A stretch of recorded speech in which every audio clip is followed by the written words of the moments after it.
Au petit matin d'octobre 1991, un avion privé fendait le ciel gris, quittant les côtes de la Guyane française pour se diriger vers une zone reculée de la forêt amazonienne. Il n'y avait ni route commerciale, ni trafic régulier, juste un plan de vol spécialement autorisé, enregistré par une société française privée qui tenait à maintenir une discrétion absolue quant à ses opérations hors d'Europe. L'avion était petit, mais moderne pour l'époque. À son bord se trouvaient 4 personnes. Le pilote, expérimenté et discret. Un homme d'affaires français, nommé Laurent Delacour. Son épouse, Mireille. Et un jeune chercheur, Étienne Ravel, dont la présence à bord ne fut pas consignée dans les rapports officiels transmis aux autorités locales. Le motif du voyage demeurait également obscur, du moins pour ceux qui allaient analyser l'affaire des années plus tard. Peu avant de disparaître des écrans radars, le pilote établit un dernier contact. La transmission fut brève, interrompue par des interférences inhabituelles. Il évoqua un dysfonctionnement des instruments de navigation, ce qui paraissait incohérent. Les conditions météorologiques étant stables et l'équipement ayant été récemment entretenu. En arrière-plan de l'enregistrement, presque imperceptible, se faisait entendre un autre son, quelque chose d'irrégulier, comme une vibration ou un cognement métallique qui ne semblait provenir d'aucun composant de l'appareil. Après cela, le silence. Les recherches commencèrent le jour même. Des hélicoptères survolèrent la zone indiquée par la dernière position enregistrée, des équipes furent mobilisées sur le terrain, mais la jungle engloutit toute trace. Aucun débris, aucune trace d'impact, aucun corps. C'était comme si l'avion s'était volatilisé. L'affaire a rapidement fait grand bruit en France. Laurent Delacour n'était pas un inconnu dans ce dossier. Il avait des liens avec des investisseurs et des projets controversés liés à l'exploitation des ressources naturelles en mer. Cependant, après plusieurs semaines sans résultat, l'opération de recherche a été réduite. Des mois plus tard, elle a été officiellement close. Les fichiers ont été archivés avec une conclusion vague. Plantage probable dans une zone inaccessible, sans possibilité de récupération. Mais cela n'a pas été accepté par tout le monde. Pendant des années, de petits fragments d'informations ont commencé à émerger sporadiquement. Un opérateur radio à la retraite a affirmé, lors d'une interview tombée dans l'oubli, avoir capté une fréquence étrange ce matin-là, un signal qui ne ressemblait pas à une communication humaine. Un ancien soldat ayant participé aux recherches a déclaré avoir vu des marques sur la cime des arbres, comme si quelque chose les avait frôlés sans les abattre. Aucun de ces témoignages n'a été jugé fiable. Le temps passa et l'affaire tomba dans l'oubli. Jusqu'en 2007, une société de cartographie aérienne, engagée pour réaliser des relevés topographiques dans la région, a commencé à enregistrer des images détaillées de la jungle grâce à une technologie plus avancée que celle des années 1990. L'objectif était simple, identifier les zones d'intérêt pour de futurs projets environnementaux et logistiques. C'est au cours d'une de ces analyses qu'un technicien a remarqué quelque chose d'inhabituel. Au milieu de la végétation dense, des motifs se dessinaient au sol, de longues lignes presque géométriques qui ne correspondaient à aucune formation naturelle connue. Ce n'étaient ni des sentiers d'animaux, ni des clairières créées par l'activité humaine. C'étaient de larges marques continues, formant des courbes douces et interconnectées, comme si quelque chose de lourd avait été traîné ou déposé là, à plusieurs reprises. La zone était étonnamment proche du dernier emplacement connu de l'avion disparu en 1991. Au départ, la découverte fut considérée comme une anomalie cartographique, mais plus on analysait d'images, plus il devenait évident qu'il ne s'agissait pas d'une erreur. Les marques s'étendaient sur des centaines de mètres et semblaient converger vers un point central, dissimulé sous la canopée. Lorsqu'un des analystes a recoupé les coordonnées avec d'anciens fichiers, le nom Delacour est réapparu. Le silence qui avait duré 16 ans commença à se rompre. L'entreprise a hésité à signaler immédiatement la découverte. Les implications juridiques, financières et potentiellement politiques étaient importantes. Pourtant, quelqu'un a décidé d'envoyer les images à un contact en France, un journaliste d'investigation connu pour rouvrir des affaires non résolues. En recevant les documents, il s'est rendu compte qu'il ne s'agissait pas seulement d'un avion disparu. Il s'agissait de quelque chose qui n'aurait jamais dû être découvert, et peut-être quelque chose qui n'avait jamais disparu. Lorsque les images sont arrivées en France, elles n'ont pas été diffusées immédiatement. Le journaliste qui les a reçus, Julien Moreau, avait déjà traité des documents sensibles, mais cette fois-ci, c'était différent. Il n'y avait aucun contexte précis, seulement des coordonnées, des enregistrements visuels et un bref message. Cela pourrait être lié à l'affaire de 1991. Julien n'était pas du genre à ignorer ce genre d'indices. Il commença par les bases, les vieux dossiers. La disparition de l'avion de Laurent Delacour avait été traitée avec une rapidité excessive pour une affaire de cette importance. Les rapports étaient lacunaires, des pages manquaient, des passages étaient partiellement effacés. Certains témoins n'avaient même pas été interrogés officiellement. Ce qui frappait le plus, cependant, c'était le nom d'Étienne Ravel. Contrairement à Delacour, il n'existe pratiquement aucune trace écrite de lui. Pas de parcours universitaire complet, pas de présence régulière dans les institutions françaises, seules des mentions éparses de projets de recherche liés à la cartographie expérimentale et à l'analyse du terrain dans des zones denses et inexplorées. C'était comme s'il n'avait existé que dans l'ombre. Julien a décidé de suivre cette piste. Après des jours de recherche, il ne trouva qu'une seule référence concrète, un article technique publié des années avant la disparition, auquel Ravel avait contribué. Le texte était dense, mais une idée centrale se détachait. La possibilité de déceler des motifs artificiels dissimulés sous une végétation dense grâce à de minimes variations de topographie et de densité du sol. Cela était directement lié aux images récentes. Pendant ce temps, en Guyane française, l'équipe de cartographie a commencé à se rendre compte que la disposition des marques n'était pas aléatoire. Plus ils élargissaient la zone analysée, plus l'existence d'une organisation sous-jacente devenait évidente. Les lignes non seulement convergeaient, mais semblaient former une structure plus vaste, invisible au premier abord. L'un des techniciens, nommé André Vasseur, a décidé d'aller au-delà des simples images. Il organisa une petite expédition terrestre contre l'avis de la compagnie. Officiellement, le site était difficile d'accès, en raison d'un terrain instable et d'une végétation extrêmement dense, mais André insista. Ces marques semblaient avoir été préservées depuis longtemps, comme si l'environnement s'y était adapté, et non l'inverse. L'équipe progressait lentement à travers les bois, guidée par des coordonnées précises.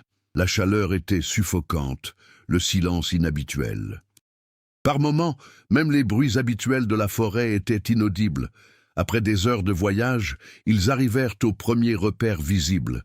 Ce n'était pas une clairière ordinaire.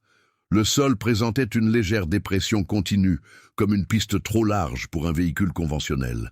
La végétation environnante poussait de façon irrégulière, penchant légèrement vers la marque, comme si quelque chose y était passé à plusieurs reprises. André s'accroupit pour examiner le sol. Il n'y avait aucun signe d'activité récente. Ni empreinte, ni entaille, ni outil. Pourtant, la forme était trop précise pour être naturelle. Ils ont suivi l'itinéraire. À mesure qu'ils avançaient, d'autres marques apparaissaient, se reliant les unes aux autres. À certains endroits, elles formaient des intersections presque parfaites, comme si elles obéissaient à un motif géométrique planifié. Ils arrivèrent ensuite au centre. L'endroit était unique en son genre. La végétation était plus basse, plus dense, mais disposée de façon inhabituelle. Au centre de la zone, partiellement recouverte de racines et de terre accumulées au fil des ans, se trouvait une substance métallique. Ce n'était pas assez grand pour recouvrir tout l'avion, mais cela faisait assurément partie de lui. André essuya la surface avec ses mains. La structure était étonnamment bien conservée. Il n'y avait aucune trace de choc violent, ni les déformations typiques d'une chute. C'était comme si cette pièce avait été déposée là, avec soin. Un des membres de l'équipe a attiré son attention. Plus loin, parmi les arbres, se trouvait une autre anomalie. Un détail qui n'était pas clairement visible sur les images aériennes, une légère mais importante élévation du terrain. En s'approchant, ils comprirent qu'il ne s'agissait pas d'une formation naturelle. La terre semblait avoir été remaniée, compactée uniformément, comme si elle dissimulait quelque chose en dessous. André ressentit un malaise croissant. Ce n'était plus seulement le lieu d'un accident, cela ressemblait à un point d'intervention. De retour en France, Julien commença à reconstituer le puzzle. Les marques au sol, les recherches de Ravel, l'absence d'épave conventionnelle, tout convergeait vers une hypothèse troublante. L'avion ne s'était pas simplement écrasé. Il avait été emmené, et peut-être délibérément dissimulé. Lorsque Julien a reçu les nouvelles de l'équipe en Guyane, y compris les photos de l'objet métallique qui avait été trouvé, il a compris que l'affaire était sur le point de devenir incontrôlable. Mais il y avait un détail encore plus troublant. Parmi les vieux dossiers, il a trouvé une note interne, jamais divulguée auparavant, datée de quelques jours après la disparition. Une seule phrase. Zone d'impact localisée. Accès restreint autorisé. Procédure en cours. Aucune signature. Sans explication. Aucune trace de continuité. Julien regarda à nouveau les images des marques dans la jungle. Ce n'était pas le résultat d'un accident. C'était la trace de quelque chose de planifié. Julien Moreau savait qu'il avait affaire à quelque chose de plus grave qu'une simple affaire classée. Pourtant, il y avait une limite évidente. Sans preuve concrète, toute accusation serait facilement rejetée. Il lui fallait un lien, un élément reliant directement la disparition de 1991 aux récentes découvertes dans la jungle. Et cette connexion s'est faite plus rapidement qu'il ne l'avait imaginé. André Vasseur, toujours en Guyane française, décida d'envoyer des échantillons bruts sans passer par l'entreprise. Le colis contenait des images détaillées de la pièce métallique trouvée, des relevés topographiques et un bref rapport rédigé à la hâte. On sentait l'urgence dans sa voix, non seulement de l'enthousiasme scientifique, mais aussi une tension palpable. Dans la vidéo, André a montré la structure partiellement enfouie. En dégageant davantage de terre, il a révélé une inscription gravée sur le métal. Malgré l'usure, elle restait lisible. Le numéro de série correspondait exactement à celui de l'avion de Laurent Delacour. Ça a tout changé. Julien comprit immédiatement l'importance de la découverte. Pendant 16 ans, la version officielle avait maintenu l'absence de toute preuve matérielle. Or, un élément avéré avait fait son apparition intact, sans aucune trace de destruction, placé à un endroit qui n'avait aucun sens dans le cadre d'un scénario de crash.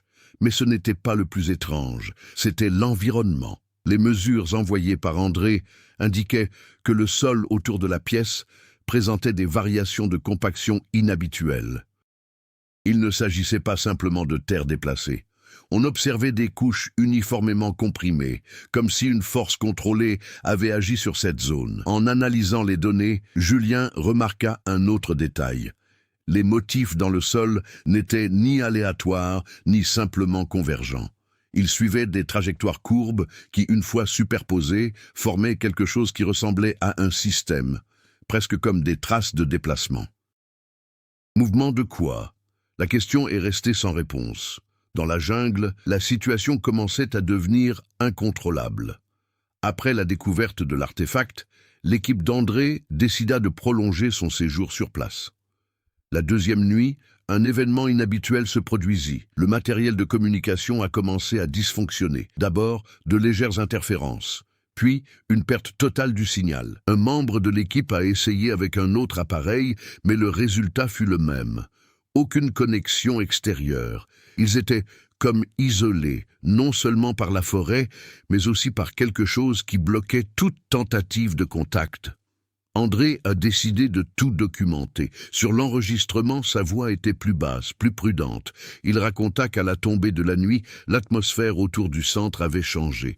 Le silence était revenu, plus intense que pendant la journée. Plus aucun bruit d'insectes, plus aucun mouvement dans les arbres. Et puis, les marques. Au premier abord, elles semblaient identiques à celles de la journée. Mais à la lumière des lampes torches, des différences apparaissaient. Certaines zones présentaient de subtiles variations, comme si le sol avait été récemment modifié, comme si quelque chose était passé par là. Il n'y a pas si longtemps, un membre de l'équipe a insisté sur le fait que c'était impossible.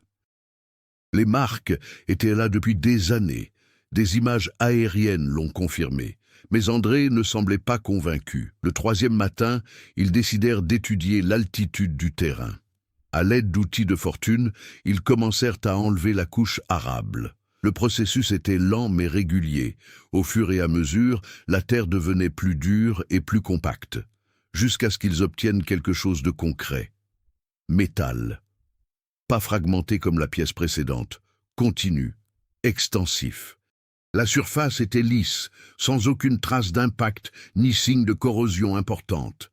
Elle ne correspondait pas à l'état attendu d'un avion ayant passé 16 ans exposé à l'humidité de la jungle. C'était comme si cela avait été préservé ou protégé.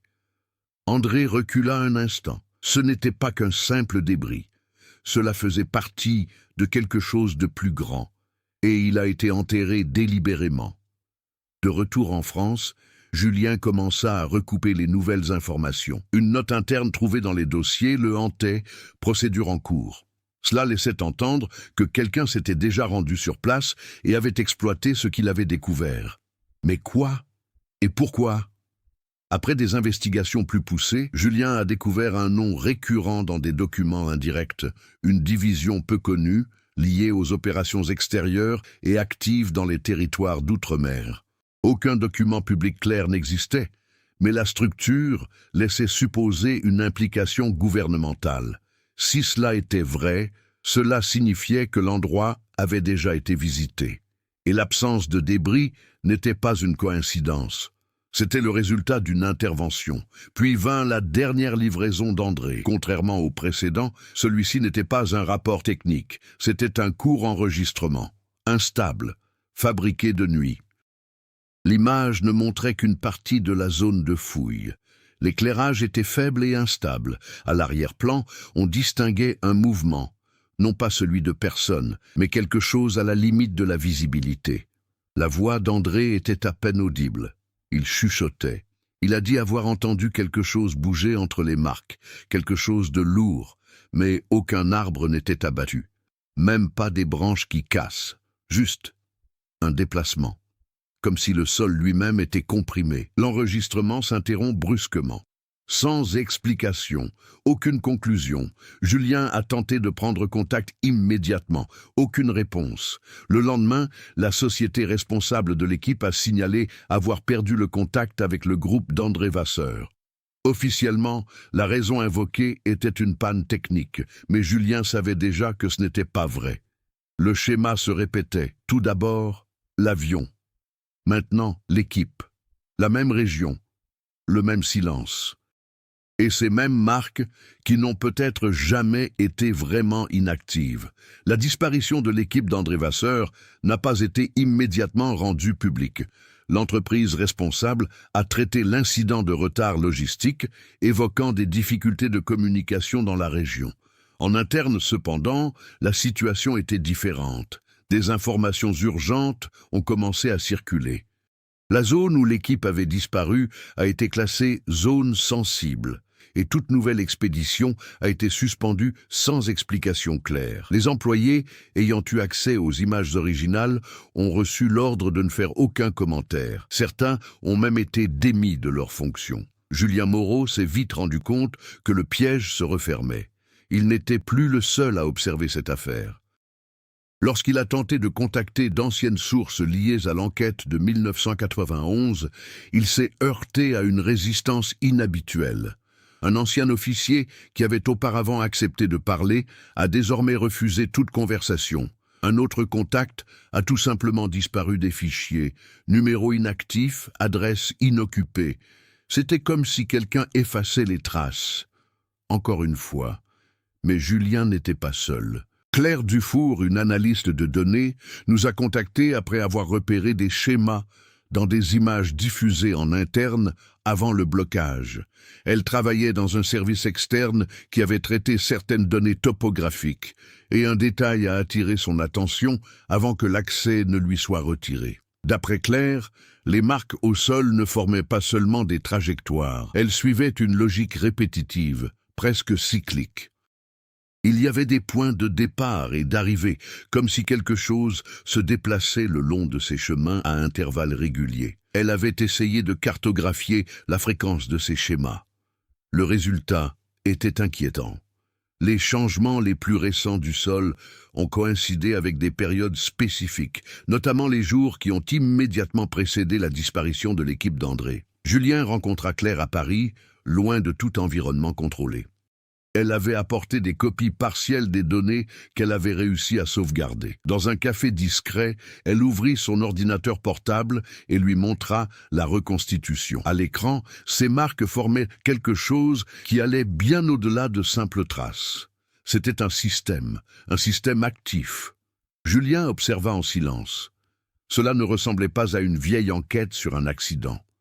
Cela semblait être un phénomène persistant. Entre-temps, un nouvel élément de l'affaire a commencé à apparaître. En examinant des documents relatifs à Laurent Delacour, Julien a découvert que ses activités en Amérique du Sud ne se limitaient pas à l'exploration des ressources. Il y avait des traces indirectes d'investissement dans des technologies de cartographie avancées, des projets visant à identifier les structures souterraines dans des régions difficiles d'accès. Ces projets étaient liés à des recherches similaires à celles d'Étienne Ravel. Le lien entre les deux n'était plus circonstanciel. Ils travaillaient ensemble. Mais dans quel but? Claire a trouvé une partie de la réponse en analysant un ensemble de données spécifiques ignorées dans les rapports initiaux. Il s'agissait de variations du champ magnétique de la région. Faibles, presque imperceptibles, mais constantes dans le temps. Ces variations étaient concentrées précisément là où les marques au sol étaient les plus intenses. Et même plus, leur nombre a augmenté pendant la nuit. Julien ressentait un malaise croissant. Cette activité, sous-entendue, pas seulement par le passé, mais dans le présent. Alors que les pièces du puzzle s'assemblaient, une intrigue secondaire encore plus troublante commença à se dévoiler. Parmi les vieux dossiers, Julien a trouvé la référence à une opération non documentée qui s'est déroulée quelques jours après la disparition de l'avion en 1991. Il n'y avait pas de détails complets, seulement des mentions d'une équipe envoyée avec une autorisation spéciale et un accès restreint. Mais un nom est apparu, Henri Valette, un ingénieur militaire spécialisé dans les structures et la réduction des risques. Julien a réussi à localiser les dossiers de Valette jusqu'à un certain point. Il avait pris sa retraite quelques années après 1991. Puis, l'information a disparu des registres publics. Aucun décès confirmé. Pas d'autre historique. Claire a recoupé ce nom avec des bases de données parallèles et il a trouvé quelque chose d'inattendu. Un record récent. Un permis d'accès délivré quelques semaines auparavant, lié à une entité gouvernementale française et concernant la même région, la Guyane française. Henri Valette était actif, 16 ans plus tard. Cela a complètement changé la perspective. Si quelqu'un était retourné dans la région avant l'équipe d'André, et si cette personne était liée à l'opération initiale de 1991, alors il ne s'agissait pas simplement d'une enquête tardive, c'était la continuité. Personne n'a jamais vraiment quitté cet endroit, ou bien il n'a jamais laissé cela être oublié. Pendant ce temps, dans la jungle, un détail est passé inaperçu, jusqu'à ce qu'il soit trop tard. Lors d'une analyse ultérieure des derniers enregistrements d'André, Claire a identifié un élément audio qui n'avait pas été remarqué initialement.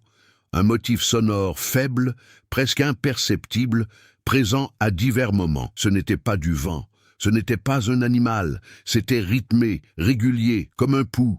En amplifiant le son, le motif est devenu plus clair et plus inquiétant encore. Cela coïncidait avec les variations magnétiques enregistrées dans les données. Comme si quelque chose émettait des signaux. Ou en réponse, Julien comprit que l'affaire dépassait toute explication conventionnelle.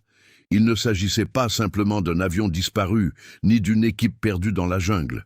Il s'agissait d'un système actif, resté caché pendant des décennies, fonctionnant sous le couvert naturel de la forêt, et peut-être interagir avec tout ce qui s'approchait. La dernière information reçue avant que l'équipe d'André ne se taise complètement prenait désormais un tout autre sens. Ils n'avaient pas simplement trouvé quelque chose. Ils étaient entrés dans un cycle.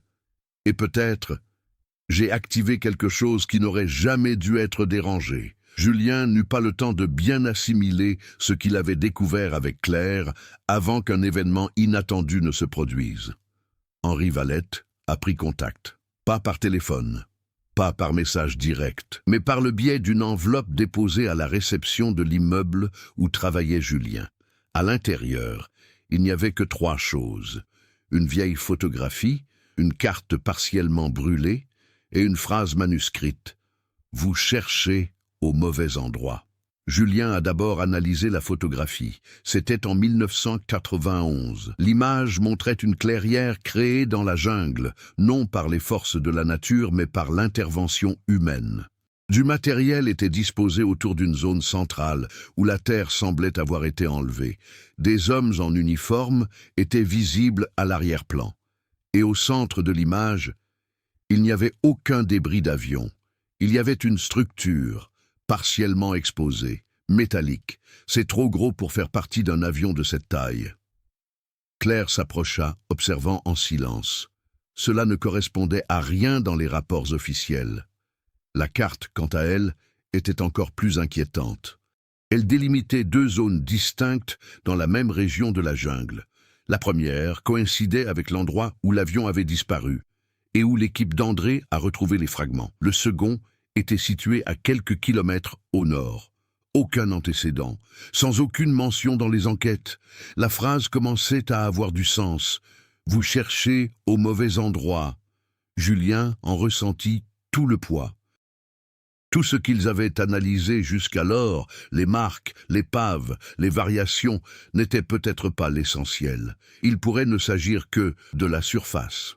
Claire a rapidement recoupé les coordonnées du 2e point avec les données dont elle disposait encore. Le résultat fut immédiat. Les variations magnétiques dans cette zone étaient encore plus intenses. Et il y avait autre chose. Contrairement à la première zone, où les modèles suivaient des trajectoires, ici les données indiquaient une concentration, comme si tout convergeait vers un seul point fixe, un noyau. Sans hésiter, Julien décida de répondre. Grâce à ses anciens contacts, il a réussi à envoyer un message indirect, faisant clairement comprendre qu'il avait bien reçu le matériel. La réponse est arrivée le soir même, une connexion, numéro inconnu. Julien a répondu. De l'autre côté, un silence de quelques secondes. Puis une voix âgée et ferme, « Vous êtes allé trop loin ». C'était Lavalette. Julien essayait de garder le contrôle. Il a posé des questions sur l'année 1991, concernant l'opération, concernant ce qui avait effectivement été trouvé. Valette n'a pas répondu directement. Au lieu de cela, il a dit quelque chose qui a complètement changé le cours de l'enquête. L'avion ne s'est pas écrasé. Il a été attiré dans les airs. Le silence qui suivit fut pesant. Claire regarda Julien, essayant d'interpréter cette phrase. « Attiré, pourquoi ?» Valette poursuivit. Il a expliqué que lorsque l'équipe est arrivée sur les lieux en 1991, elle pensait elle aussi être confrontée à un accident. Mais ce qu'elle a trouvé n'était pas seulement l'avion, c'était quelque chose qui était déjà présent, quelque chose d'enfoui, quelque chose qui, selon lui, ne devrait pas être visible à la surface. L'avion vient d'entrer dans la zone, et il ne repartit jamais. Julien a continué. Il a posé des questions sur les marques au sol, concernant les normes, concernant la récente disparition de l'équipe. Valette hésita pour la première fois, et puis il a dit « Ce ne sont pas des marques anciennes ». Claire se figea. Julien serra le téléphone plus fort. Valette poursuivit d'un ton plus bas. « Nous pensions nous aussi qu'il s'agissait de traces, jusqu'à ce que nous réalisions qu'elles changeaient quand personne ne regardait. La révélation a été un véritable coup de massue. Ces marques n'étaient pas de simples témoignages du passé. C'était une activité continue. « Qu'y a-t-il » demanda Julien. long silence. La réponse est donc, nous ne pourrons jamais le voir complètement. La ligne est devenue instable un instant. Valette prit une profonde inspiration. Mais nous avons pu le mesurer. Julien attendit. Et ce que nous avons mesuré ne correspondait à aucune structure connue, ni naturelle, ni artificielle. Claire a rapidement noté chaque mot. Valette a poursuivi. Nous avons enterré ce que nous pouvions. Nous avons bouclé la zone. Nous avons enlevé tout ce qui pouvait attirer l'attention. Et nous en avons laissé juste assez pour que cela ressemble à un accident. Julien en ressentit tout le poids. C'était donc vrai, il y a eu une intervention, couvrir, mais quelque chose a mal tourné. Pourquoi revenir maintenant ? Demanda-t-il. La réponse vint sans hésitation, parce qu'il a répondu à nouveau. L'air semblait plus lourd. Claire leva les yeux tendus. « Que voulez-vous dire par là ?» insista Julien. Valette a répondu. « Pendant des années, il n'y a eu aucune activité, rien. Les mesures sont restées stables. Nous pensions que c'était fini, cassé. » Jusqu'en 2007, Julien échangea un rapide regard avec Claire. C'est précisément à ce moment-là que les images ont commencé à révéler les marques. « Et maintenant ?» demanda Julien. Valette prit quelques secondes. Quand elle parlait, sa voix sonnait différemment, inférieure, plus directe. Maintenant, il ne se contente plus de répondre. Silence. Il déménage. La communication a été coupée, sans prévenir. Aucun retour possible. Julien resta immobile pendant quelques secondes. Claire rompit le silence. Le deuxième point sur la carte. Julien acquiesça. Elle. Mais il restait un dernier détail. Une qui a tout transformé. Claire a agrandi l'une des images les plus récentes de la région secondaire. Et il a trouvé quelque chose qui n'était pas présent dans les archives précédentes. Une nouvelle marque, récent, plus profond, plus étendu. Et il ne suivait pas le même schéma que les autres. Cela a commencé au centre de la zone et il s'étendait vers l'extérieur, en direction de la forêt, vers la limite de la région. Comme si quelque chose avait fait tomber le point central, et ça avançait. Le contact avec Henri Valette n'a pas apporté de réponse. Il a créé un sentiment d'urgence. Julien et Claire savaient qu'il n'y avait plus de place pour une analyse détachée. La situation avait changé. Ce qui semblait autrefois contenu, isolé dans la jungle, montrait désormais des signes évidents de déplacement. Et ça a tout changé. Julien a pris une décision risquée, voyager en Guyane française, pas en tant que journaliste, mais en tant que personne disposée à voir de ses propres yeux ce qu'il reste de cette affaire. Claire hésita d'abord, mais les données étaient sans appel. Si les variations se multipliaient et que les marques se développaient, le temps n'était plus un allié, mais un facteur de risque. Quelques jours plus tard, ils se trouvaient tous les deux dans la région. La première impression était trompeuse. La jungle semblait normale, dense, humide, vibrante. Mais il n'a fallu que quelques heures pour que le schéma commence à se répéter. Silence, graduel, progressif, jusqu'à ce que cela devienne absolu. Claire fut la première à le remarquer.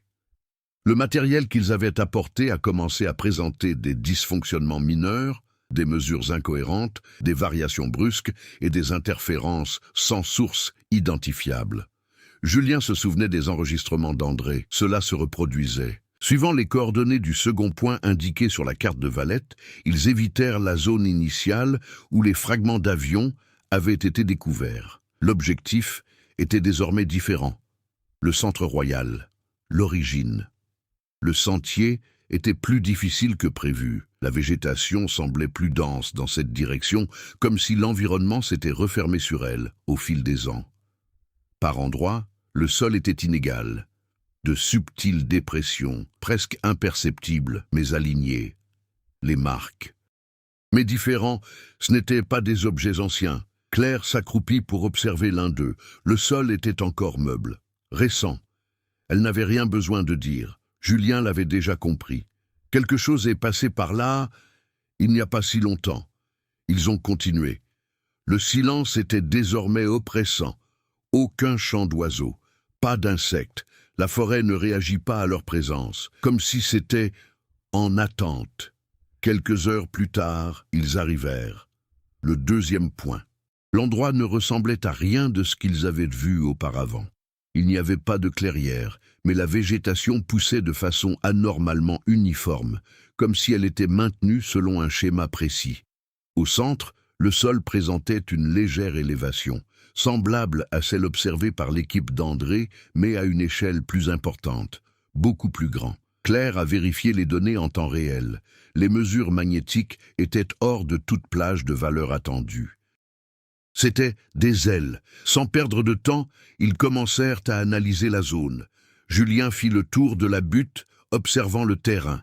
Il n'y avait aucun signe de fouille récente, ni aucune trace visible d'intervention humaine. Mais il y avait quelque chose, un sentiment, comme si l'espace était inadapté. Claire interrompit ses pensées. « Julien, regarde ça. » Sur le moniteur portable, les valeurs affichées changeaient, pas progressivement, mais par pulsation, habituée. Le même schéma sonore qu'ils avaient identifié dans les enregistrements d'André, mais maintenant, plus fort, plus près. Julien regarda autour de lui. Rien ne bougeait. Et pourtant, il se passait quelque chose. Le sol. C'était subtil au début, une légère vibration, quasiment imperceptible. Claire se figea. L'avez-vous ressenti? Julien acquiesça. La vibration se répéta, plus intense. Le sol sous ses pieds n'était pas instable comme il le serait lors d'un glissement de terrain. C'était différent. C'était contrôlé, comme si quelque chose bougeait sous eux. Tous deux ont instinctivement reculé. L'altitude au centre de la zone a commencé à montrer de légères variations. La terre bougeait. Ne pas être poussé de force de l'intérieur vers l'extérieur, mais céder, s'enfonce par endroits, se hisser au-dessus des autres, comme si on procédait à un réglage, réorganisé. Claire a commencé à tout documenter. Les lectures ont explosé. Julien ne pouvait pas détourner le regard. Puis on entendit le son, faible, tombe, rythmique, le même schéma, mais maintenant on peut l'entendre sans équipement. L'air semblait vibrer en même temps que lui, et puis ça s'est arrêté, de forme abrupte. Le silence revint, lourd, absolu. Claire regarda l'écran. Les relevés avaient baissé, presque zéro, comme si de rien n'était, comme si cela ne s'était jamais produit. Julien prit une profonde inspiration. Quelque chose avait changé. Ils n'avaient pas besoin de se disputer. Ils le savaient tous les deux. Ce n'était pas qu'une simple activité. Voilà la réponse, et leur présence. Cela avait été remarqué. Sans dire un mot, ils commencèrent à battre en retraite. Le chemin du retour semblait plus long, plus dense. Et puis Claire remarqua quelque chose qui la figea sur place. Pas seulement les marques. Ils n'étaient plus les mêmes. Certains avaient changé de position. D'autres n'étaient tout simplement pas là auparavant. Julien s'arrêta. Il baissa les yeux. Puis il se retourna vers le point central, et il comprit.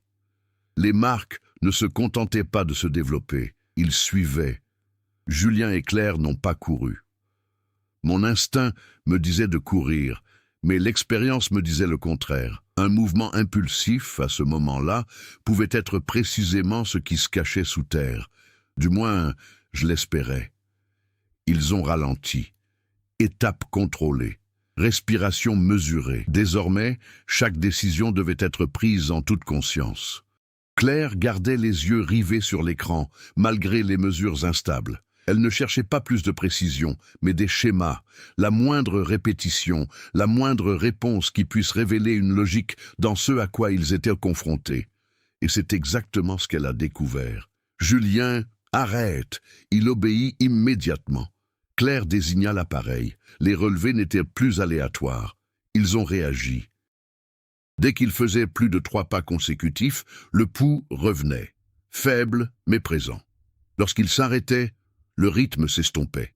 Julien a vite compris ça. Il réagit au mouvement. Claire acquiesça. Mais ce n'était pas tout. Ce n'est pas seulement ça. On dirait qu'il anticipe les choses. Julien fronça les sourcils. Comme ça? Claire a ajusté le moniteur. Le pouls commence avant même que le mouvement soit terminé. Le silence entre eux était pesant. Ce n'était pas qu'une simple réaction. C'était prévu. Julien regarda autour de lui, dans la jungle.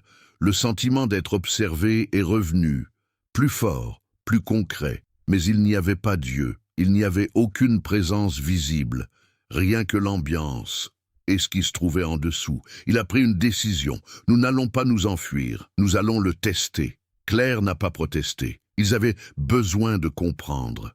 Julien fit un pas. Ça s'est arrêté. Il attendit. Rien. 2 étapes supplémentaires. L'écran a légèrement vibré. Impulsion. Ils se regardèrent. Julien a changé le motif. Un pas de côté. Longue pause. Aucune réponse. Claire commença à comprendre. Elle ne réagit pas à n'importe quel mouvement, seulement à un déplacement continu. Julien acquiesça. Comme si elle suivait une trajectoire. La compréhension a apporté quelque chose d'inattendu. Le contrôle. Limité, mais réel. Il n'était pas entièrement à la merci de cela. Il restait encore de la marge de manœuvre.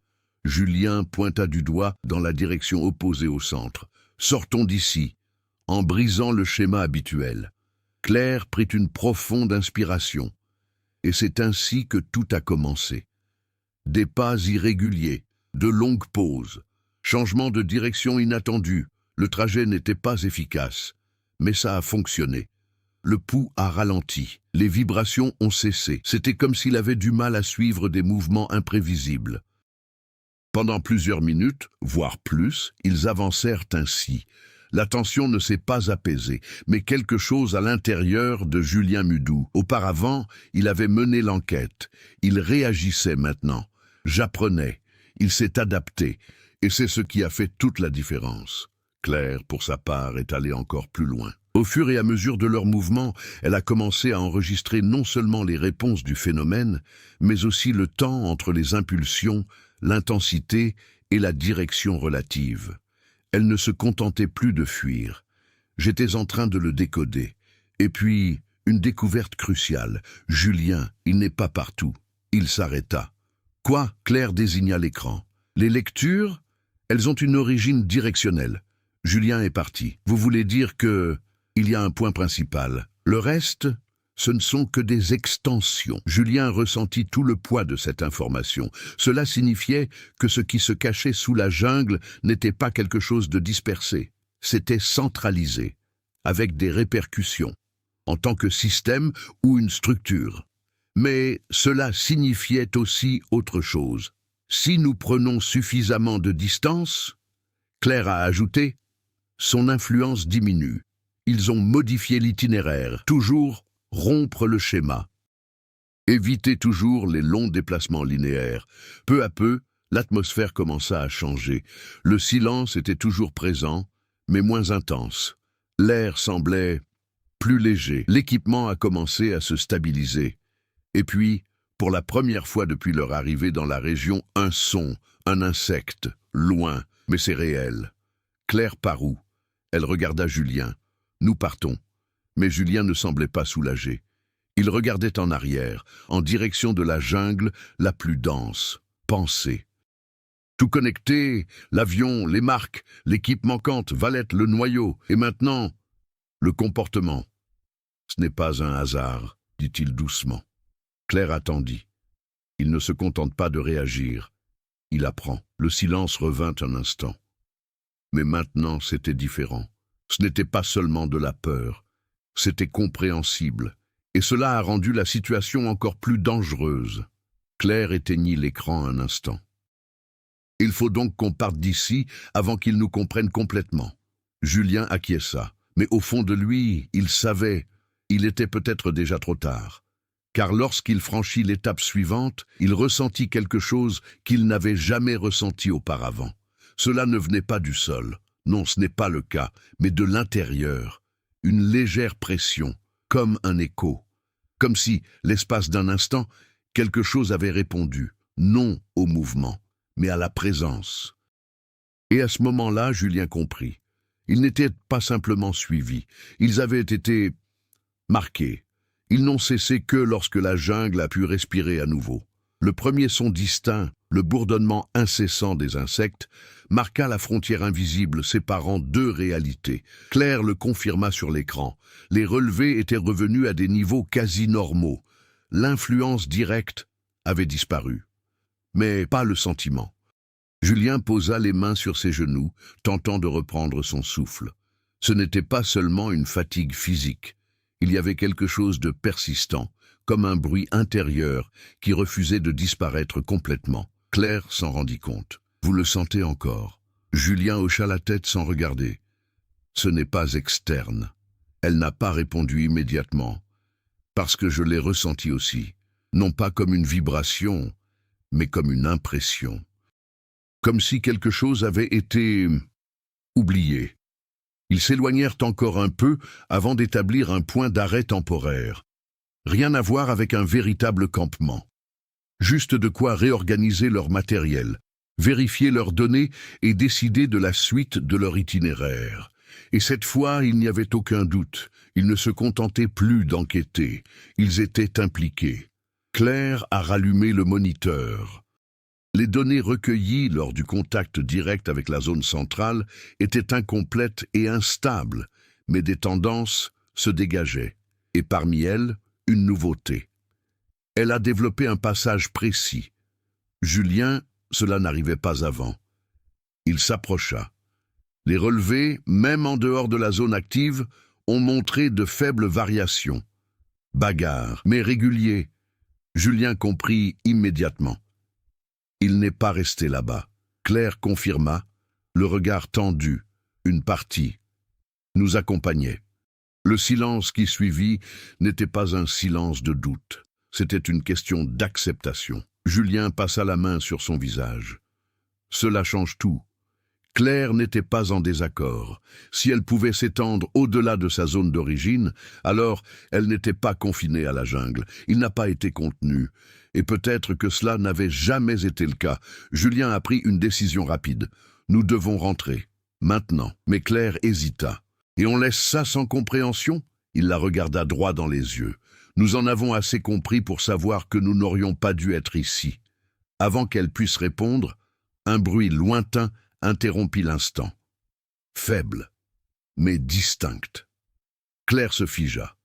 Julien se leva lentement. Le bruit ne provenait pas de la jungle environnante. Cela venait de derrière eux, dans la direction d'où il venait. Un pouls, faible, mais indéniable. Claire regarda l'écran. Les relevés avaient recommencé à augmenter, pas comme avant, mais de manière constante, progressif. Julien prit une profonde inspiration.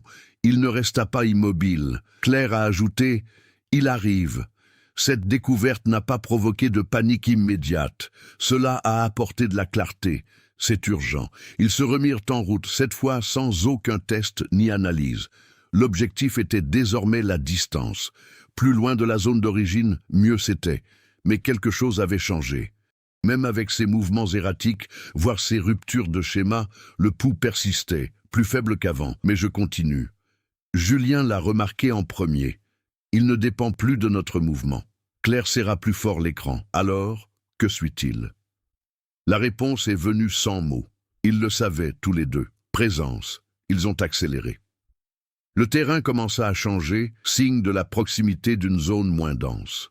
S'ils parvenaient à sortir de la partie la plus hermétique de la jungle, ils pourraient peut-être établir des communications avec l'extérieur. Mais le temps n'était plus de leur côté. Le pouls s'accéléra, progressivement, mais sans s'arrêter. Claire se retourna un instant. Rien de visible, mais le sol, à un point éloigné, presque à la limite de notre vision, un léger changement, comme une onde, subtile, mais impossible à ignorer. Elle détourna immédiatement le regard.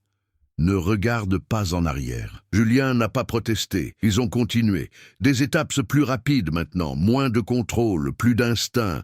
Et puis, le premier signe de départ. Une clairière dans la végétation. Lumière, plus intense. Claire ressentit un soulagement immédiat. Mais cela n'a pas duré longtemps. Le système de surveillance a émis une alerte. Fort. Continue. Julien marqua une pause d'1 seconde. Erreur.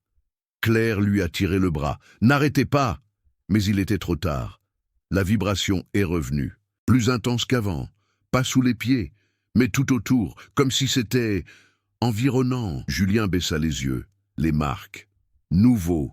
Formation. Mais, devant eux, bloquer le passage. Claire sentit son corps se figer. Ce n'est pas possible. Mais c'était en train d'arriver. Les marques ne se contentaient pas de suivre. Ils s'emballaient, contrôlaient l'espace. Julien recula d'un pas. Les marques se sont adaptées. Immédiatement. En guise de réponse. En tant que stratégie.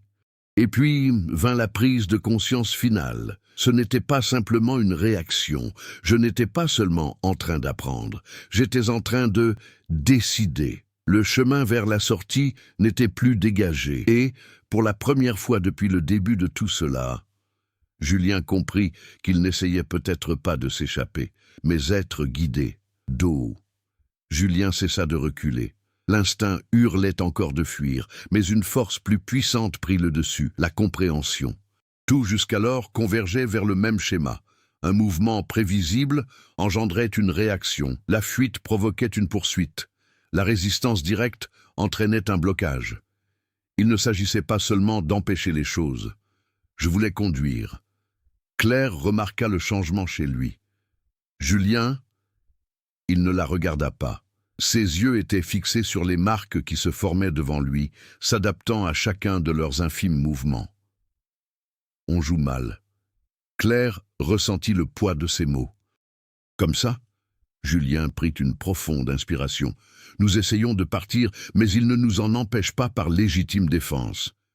Cassé, il contrôle l'itinéraire. Le pouls autour d'eux s'accéléra, plus fort, plus présent. Mais Julien n'a pas reculé cette fois-ci.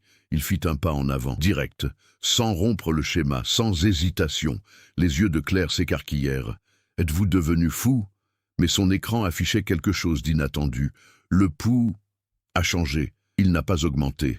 Il n'a pas réagi comme avant. Il s'est stabilisé. Julien poursuivit. Encore une étape, puis un autre. Les marques leaders ne se sont pas développées. Ils ne l'ont pas bloqué. Ils sont partis. Place au passage.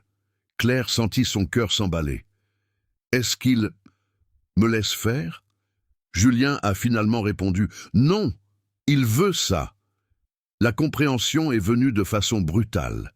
Ils n'essayaient pas d'échapper à quelque chose qui les traquait. Ils étaient emmenés vers un point précis. Et résister ne faisait que rendre le chemin plus agressif. Mais pour continuer, il se frayait un chemin. Claire hésita. Mais ensuite, il a pris sa décision. Il accompagnait Julien. Des pas fermes, directs, sans interruption, pas de détour.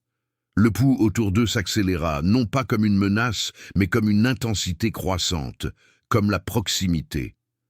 La jungle environnante commença à se transformer à nouveau. Le silence revint, plus profond, plus lourd.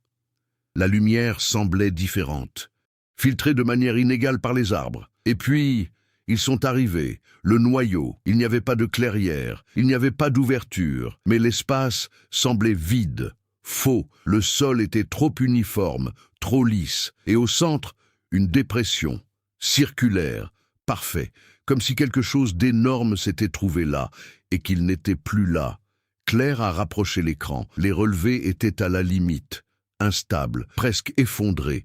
Julien fit un autre pas, et puis, c'est arrivé. Le sol. Il a coulé, pas par la violence, mais avec précision, en réponse directe à sa présence. Claire a crié « Julien !» Mais il n'est pas tombé. Le sol sous ses pieds céda juste assez pour révéler métal, facile, sombre, aucune couture visible, origine inconnue.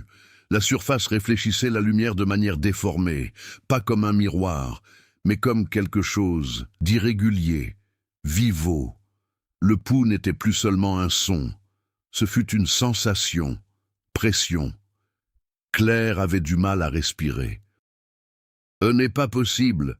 Julien n'a pas répondu. Il cherchait, je l'ai fait, comme si quelque chose nous fixait du regard. Et puis, il y a eu le rebondissement. Ce n'était pas extérieur. Il s'agissait d'un incident interne. Julien titubait. Il porta la main à sa tête. Claire courut vers lui. Qu'est-ce que c'était? Il a essayé de parler, mais les mots ne venaient pas, parce que ce n'étaient pas ses pensées. Et à ce moment-là, il a compris. Tous. L'avion. Il n'est pas tombé. Il s'est laissé prendre au jeu, l'équipe de 1991. Il ne l'a pas trouvé, interagi, et il en a payé le prix. L'équipe d'André, il n'a pas disparu. Il a été absorbé, mais pas physiquement. Claire tenait Julien. « Parle-moi !» Il a finalement réussi à dire « Il ne bouge pas !»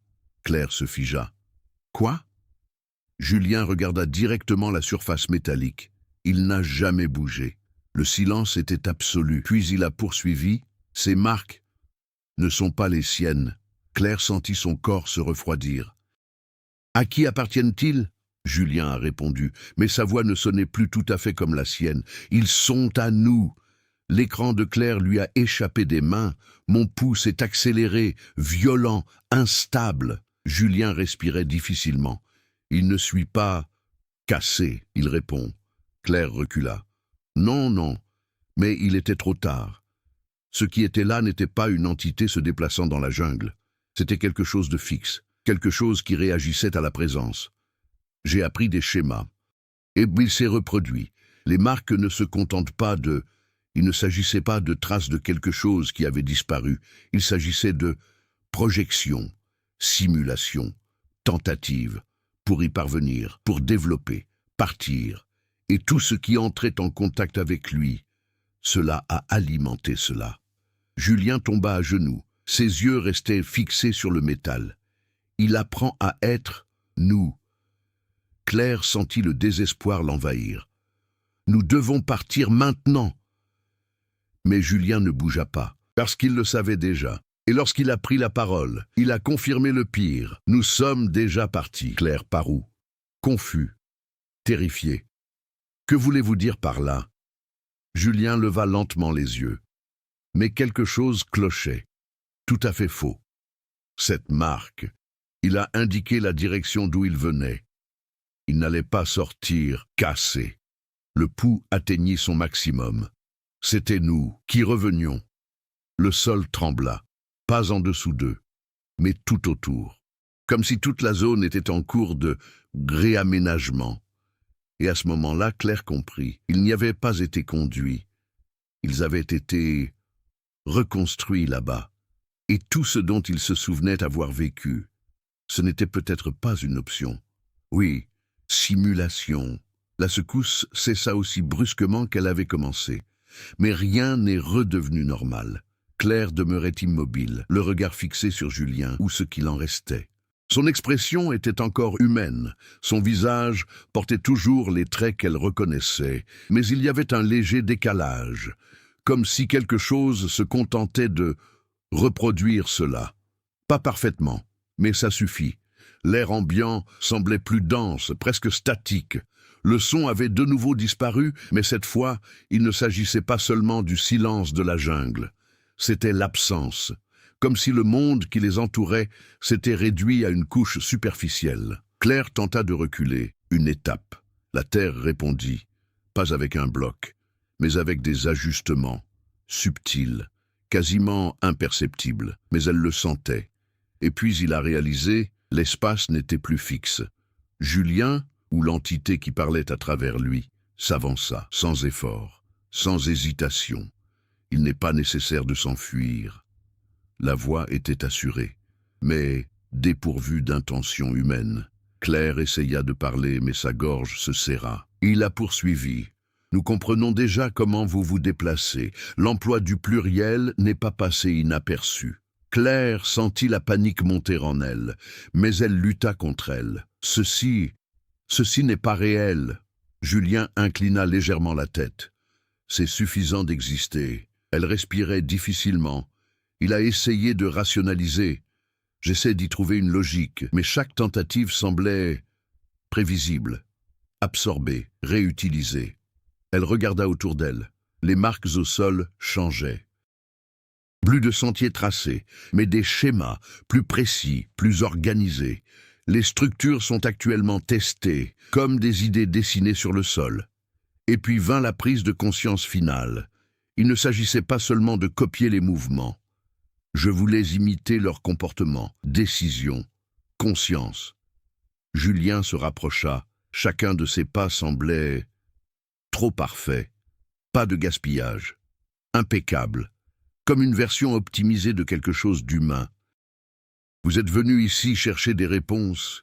Il s'arrêta à quelques mètres de là, et ils ont apporté ce qui manquait. Claire sentit les larmes lui monter aux yeux. Mais ce n'était pas seulement de la peur, c'était un accord tacite. Vous avez terminé. Julien n'a pas répondu directement, mais le silence l'a confirmé. Il est resté inachevé pendant 16 ans, capable de réagir, capable d'apprendre des schémas physiques, mais limité, sans point de repère suffisant pour aller de l'avant. Jusqu'à maintenant, même eux, même un contact direct. Claire recula d'un pas. Le sol n'a pas réagi cette fois-ci, ce qui lui fit prendre conscience de quelque chose d'encore pire. Elle était devenue incontrôlable.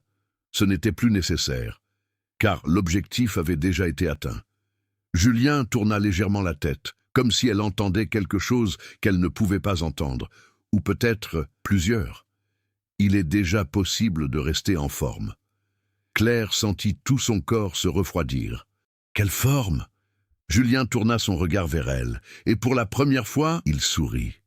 Mais il n'y avait aucune émotion. Lecture uniquement. Le vôtre. Le monde autour de nous semblait vaciller, pas physiquement, mais en termes de perception, comme si des couches se superposaient. Claire a essayé de s'enfuir, cette fois sans stratégie. Aucun calcul nécessaire, pur instinct. Mais après quelques pas, quelque chose l'a fait s'arrêter. Ce n'était pas le sol, ce n'était pas l'environnement, c'était son propre corps. Elle regarda ses mains. Et qu'a-t-il vu? Il n'a pas réagi comme il aurait dû. Ses doigts tremblèrent avec un léger décalage, comme si l'ordre n'était pas immédiat, comme s'il était poursuivi en justice. Elle leva lentement les yeux. Julien était toujours là. J'observe. Apprentissage, raffinage. Ce n'est pas encore parfait, il a dit calmement. Mais ça s'améliore. Claire essaya de parler, mais sa propre voix s'est fait entendre, légèrement différemment, mal alignée. « Qu'avez-vous fait à nous ?» Julien a répondu « Rien. Cassé. » « Tu l'as fait. » Le silence final s'abattit comme un poids inéluctable. Il n'y a pas eu de combat. Il n'y avait plus de conflit. L'histoire ne s'est pas terminée par une évasion, même pas avec la destruction. Cela s'est terminé par une substitution, lent. Il en a besoin, irréversible. Quelque temps plus tard, des minutes, des heures, peut-être plus, 2 silhouettes émergèrent de la jungle. Marche. Pas de précipitation. Aucun problème. Ses mouvements étaient naturels, ses expressions étaient convaincantes, ses yeux presque humains. Derrière eux, la forêt restait intacte. Aucune marque visible, aucun signe de ce qui se cachait en dessous, comme si rien ne s'était jamais passé là-bas. Mais il y en avait un, et maintenant, il n'était plus isolé. Quelques semaines plus tard, Julien Moreau et Claire Dufour réapparurent à Paris. L'absence a été expliquée par un problème de communication lors d'une expédition indépendante en Guyane française.